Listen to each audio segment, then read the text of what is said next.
Oh, howdy all, grab yourself a drink, it is time for some Path of Exile 2 discussion. Today, we are going to be taking a break from Path of Exile 1 spoiler season, which I do have a whole bunch of coverage of, and I'll put a link up to that at the end of this video. But if you're only interested in Path of Exile 2, today we got a whole bunch of news about some of the new chase uniques that are coming in Path of Exile 0.2.1. Now, what I think they're going for here, and it remains to be seen whether this is the case or not, but I think that they're planning that at the very end of the Path of Exile 1 livestream, which is taking place in something like 12 hours time at the moment, the very end of that, they're going to say, oh, and by the way, we're putting Path of Exile 2's 0.2.1 live right now. And then, in 2 months' time, maybe after the next Path of Exile 2 major livestream announcement, they'll then go to Path of Exile 1 and say, oh, and by the way, whilst all of this stuff that we're talking about for Path of Exile 2 is still in the future, we've got some Path of Exile 1 updates that are happening right now. At least that's what I think they're planning to do with the timing of the 0.2.1 release. 0.2.1 is going to be a patch that's going to be focused on a number of endgame rewards. 0.2.0G and 0.2.0H made huge improvements to the loot that comes before you get deep into endgame. This is about improving loot at the actual endgame, once you're quite solidly into endgame. Now, there's a number of changes here to unique item drops. One of the things that's interesting here and quite unusual for grinding your games is that there's a lot of transparency in this post about the way that the unique items drop. So here they talk about the changes that they're making to the unique item drop system in general. When they design uniques, they classify them into different rarities based upon how powerful we think they are.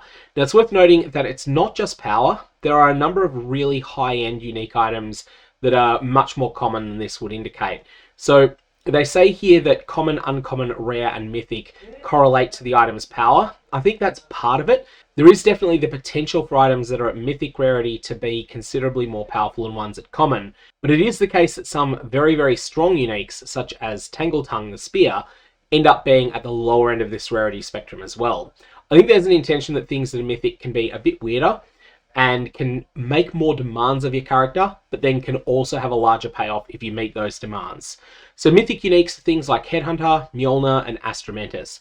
And it's interesting to note that these are very, very, very different in rarity to each other right now in 0.2.0. That, however, is going to change. Mythic uniques are intended to be chase items, but they were way too rare.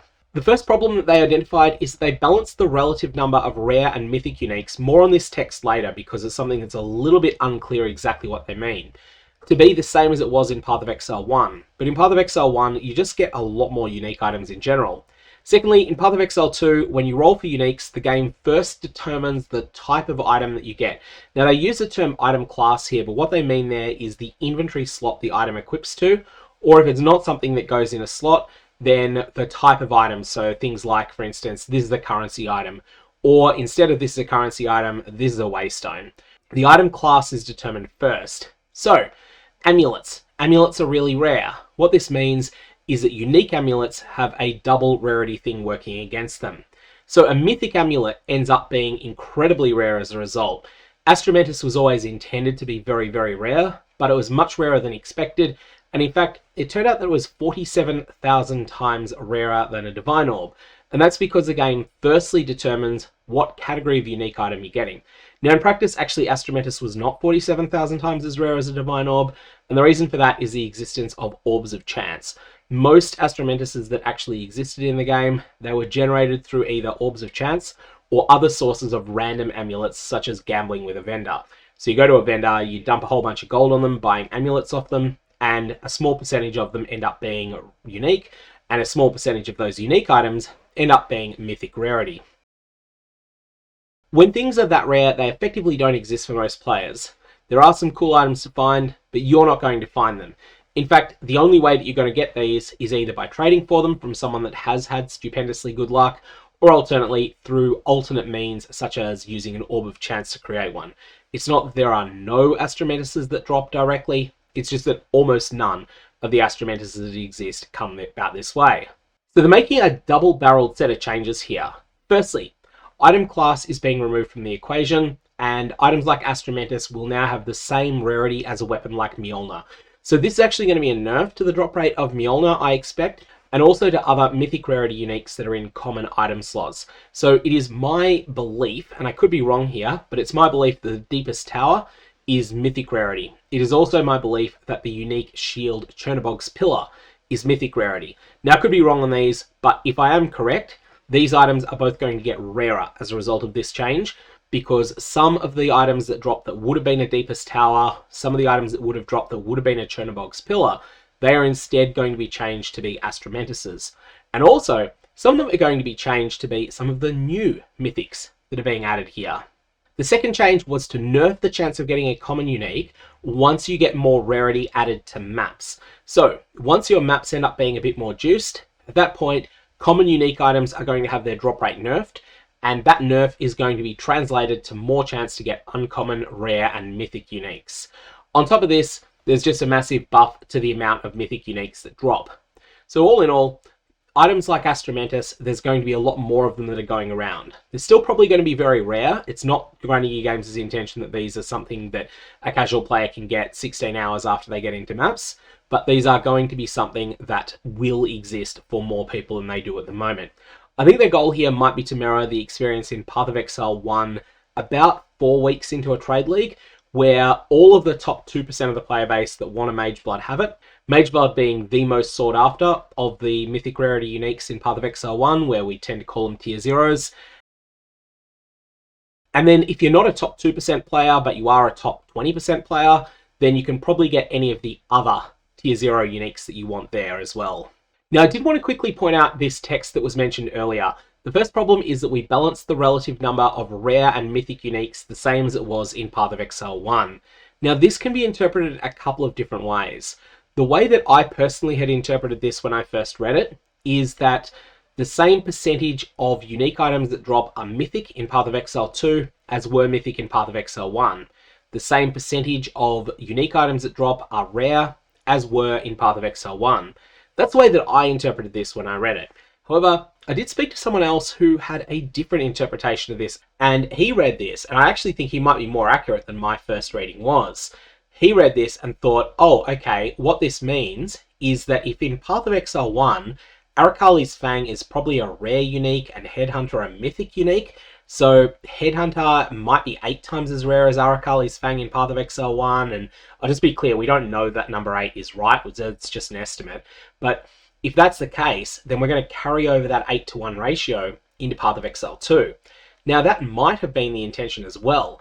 We don't know which of these they've decided to go with.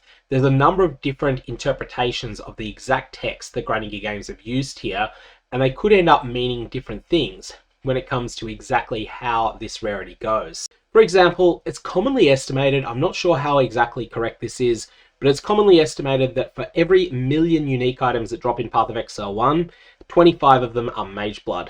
Now, let's just assume that's correct for a second, and that also it's correct that 200 of them are Arakali's Fang. Arakali's Fang is known to be a single rarity tier more common than Mageblood, and it's also not as desirable, but it is something that is still a pretty good item. So my reading of this was that every 1,000,000 unique items that drop, 25 of them are going to be Astramentis, and 200 of them are going to be Thief's Torment. That's the way that I read this. But another person has just gone and said, oh, okay, so that means that you get 8 Thieves' Torments for every single Astramentis that drops, because that's the relative rarity of Mythic and Unique. Honestly, we don't know which of these is correct. We don't know which of these is what Grinding Gear Games intended with this precise wording here. So I think that's worth keeping in mind when we're reading everything else as we go forward here. The idea that Grinding Gear Games are going for here is increasing the feeling that you've got a chance of getting a good item anytime you're running a map. And this is also mirrored with the intention of adding a whole bunch of new socketables that are chase items. So there is an intention that they have that anytime you run a map, you probably won't get an Astramentis in this map, but at least you feel like there's a realistic chance of it. Likewise, you probably won't get the 5% move speed boot socketable, but again, there's a chance of getting it. Now, there's a few other changes that are coming in this patch as well. All of these, again, related to these top-end unique items. So there's a number of unique items that were classified as mythic, and I think, for instance, Erisvane's Wings is one of these. Erisvane's Wings is a set of gloves that have Decimating Blow on them. Don't have all that much in the way of other stats, and this, I think, has been extremely rare, but that hasn't really been considered by the player base to be as good as the other mythic uniques. And so Grinding Gear Games are saying here that they're buffing a number of these items, but you'll have to wait until 0.2.1 goes live in order to find out what they are. However, in the meantime, here's a couple of new Mythic Rarity Uniques that are being added in 0.2.1. So again, don't plan on getting these on day 1 of a league. Don't plan on getting these the first day that the patch goes live, but these could be goals that you could potentially make a new build around, especially if you're the sort of player that's confident that you can get 20-25 Divine Orbs in a new league. So Lioneye's Glare is first. Lioneye's Glare has considerable physical damage and accuracy rating and attack speed, so it's got good but not extraordinary basic stats. It's got a bit of dexterity, which is nice. It also has a couple of changes to the way that the dodge roll functions. If you haven't dodge rolled recently, then your dodge roll moves you further. If you have dodge rolled recently though, you're going to actually pay back some of that. So -1 meter to dodge roll distance if you have dodge rolled recently. But the real killer on this is the line of text. Barrageable attacks with this bow repeat +1 time if no enemies are in your presence. I did also mention the deepest tower before. By default, your presence is 4 meters. However, in conjunction with the deepest tower and its 50% reduced presence area of effect, suddenly this ends up being 2.8 meters instead. Why 2.8 and not 2? That's because this is a reduction of area. So you're going from 100% baseline area to 50% baseline area, which is equivalent to going to about 70.7% of baseline radius. So 2.8 meters, that's going to be the radius that deepest tower is going to set your presence to. And enemies that are in your presence count as being on low life, which is fantastic for certain things that are towards the south of the tree on the character passive tree. But additionally, Lioneye's Glare is going to provide you with an additional reward when you are not in the presence of an enemy. Which of these is better is going to depend upon your character's build. Now, on top of this, there's also the Last Lament. The Last Lament is an interesting one. It has its own unique skill. This skill is called Compose a Requiem. Now, it's worth noting that with anything that grants a skill, there is a very, very big power jump between an item level 83 and an item level 84 version of this crossbow. So, the versions of this that are best are going to be the item level 84 ones. These are going to drop from +4 difficulty pinnacle bosses. That's going to be their primary source, and they're going to be rare. That's going to be the only way that you're going to get level 19 Composed Requiem, and it's also, when we get down to the Whispering Ice, the only way you're going to be able to get the top tiers there. Last Lament has a number of good basic stats. 284% increased physical damage, which is phenomenal. 18% IAS. 5.5% Fizz Leech, and then it has some interesting other mechanics. So, 18% reduced reload speed. Ouch, that sounds terrible. 19% chance to load a bolt into all crossbow skills when you kill an enemy. And sacrifice 300 life instead of consuming the last bolt when firing. So as long as you've got life, you don't need to reload your crossbow. This is fantastic. However, you could find yourself in a situation where you are sacrificing an enormous amount of your character's life pool in order to fuel the Last Lament. Is this worth it? You're going to have to make up your own mind on this. I think this is going to be fantastic for clearing, and I think it's going to be severely, severely lacking when it comes to boss killing. That said, playtesting with it is going to be more effective than theory crafting. Another thing to look at is the Whispering Ice. Now, the Whispering Ice is a relatively common unique item in Path of Exile 1. I believe it to be tier 3 in Path of Exile 1, so it's definitely getting an upgrade in rarity, being pushed up into Mythic Rarity, which is what we would call tier 0 over in Path of Exile 1. The Whispering Ice is something that grants multiple skills. Level 19 Heart of Ice, level 19 Ice Storm. Again, this is based upon you having an item level 84 version of the Whispering Ice. If you get one that is 78 through 83, then it is only going to be level 18 of those skills. Those skills are going to be materially worse. If you get one that is level 77 or lower, then it's going to be even worse again, because those skills are going to be level 17. Ultimately, make very, very certain if you are trading for one of these items, double, triple, quadruple check that the item level requirement is 84, and that the skills granted are level 19 rather than level 18. All of that out of the way. +4 to the level of cold spell skills, that is good, but you can get +7, and given that this is a Mythic Rarity staff, you would have +7 on the item if you weren't using a Mythic Rarity staff. So that is 3 levels behind. In other words, all of your other cold spells are going to get a bit of a boost, but they're going to be miles behind where they'd be otherwise. And we have 13% reduced cast speed. We do have, however, 11% increased intelligence, 4% increased spell damage per 10 intelligence, and inflict cold exposure on hit, lowering total cold resistance by 28%. So Ice Storm in Path of Exile 1 is a ground targeting AoE spell. So you cast it on an area of the ground, and then it's kind of like being in a shower for any enemies that are in that area of the ground, except instead of soothing water falling on them, it's horrible blades of sharp ice that come down and end up doing a whole bunch of damage to them. That's what you get in Path of Exile 1. Path of Exile 2, I guess we're going to have to find out exactly what it does. There's no footage of what the Ice Storm skill looks like, but it is definitely something that is going to be worth playing around with. Also, the 3D art on it is kind of cool, except I cannot get out of my head that this thing here looks like a whisker, as in a cat's whisker. These are the stats on the spell, which I'll put a link to down in the description below. Heart of Ice chills enemies in your presence as though dealing a certain amount of cold damage. And so the higher the gem level is, the more that chill is going to affect things. So there's a big difference between level 18 and level 19 again there. And then Ice Storm is going to deal an amount of cold damage, and it is going to consume the chill and freeze on nearby enemies in order to deal additional damage to those enemies as well. So we have the Improved Bolt, which deals 469 to 703 cold damage, and the baseline damage, which is 77 to 116. The more enemies that are in your presence and therefore are affected by the chill, the better everything ends up being. And if you're looking for another Mythic Rarity Unique, or at least I suspect this one's Mythic Rarity, Alpha's Howl is one that you might want to consider pairing with this. Note that this has presence radius is doubled. This is not presence area is doubled, which is a 40% increase in radius, give or take. This is presence radius is doubled, which is equivalent to quadrupling the amount of area that it affects. Do keep this one in mind if you're thinking of using Heart of Ice in conjunction with Ice Storm, because enemies in your presence end up being chilled a lot further out. And additionally, Ice Storm is then able to consume those bolts even more effectively. So quite a good combo there, but that is two unique items that are presumably both Mythic Rarity. And finally, we have Cadiro's Gambit. This one is really cool. Cadiro's Gambit is all about rolling those dice. And whilst it's a little bit unclear in the video that I put up there, this is 3 very heavy metallic D6s.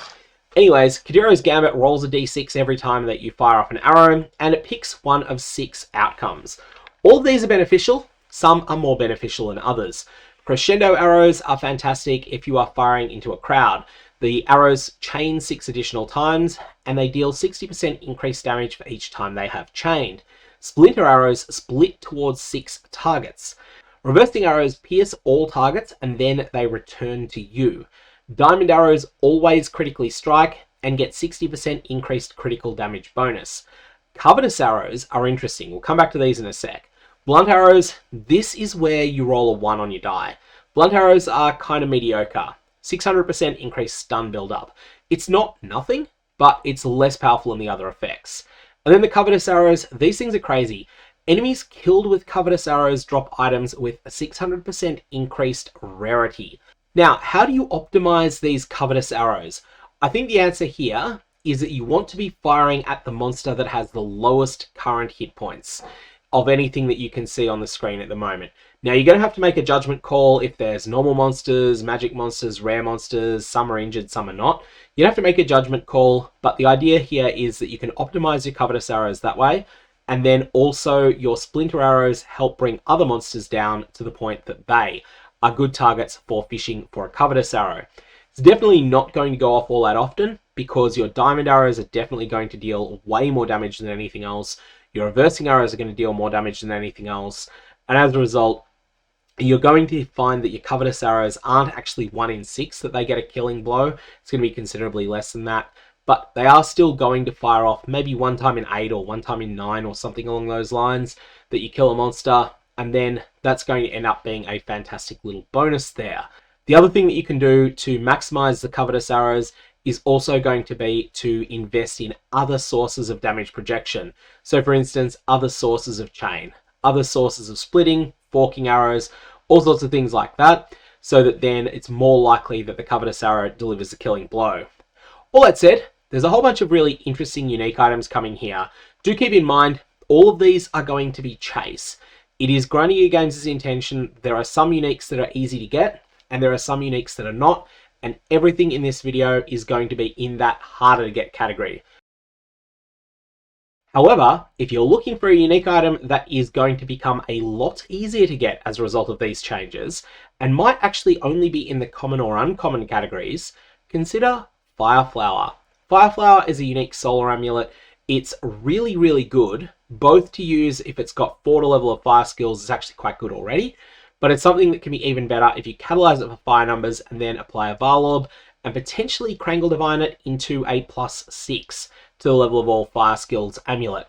I'll put a link up now to the video that I did on how Varlobs work and how you can create yourself a +6 Fireflower, because Fireflower is going to be considerably more common as a result of all of the other auxiliary changes that are being made to the way that unique items work in order to make these chase items more realistic to acquire. I'm going to leave it there. May your Varlobs have interesting results. If you also follow Path of Exile 1, then in approximately 11 hours from now, I'm going to be going live discussing the Path of Exile 1 new patch.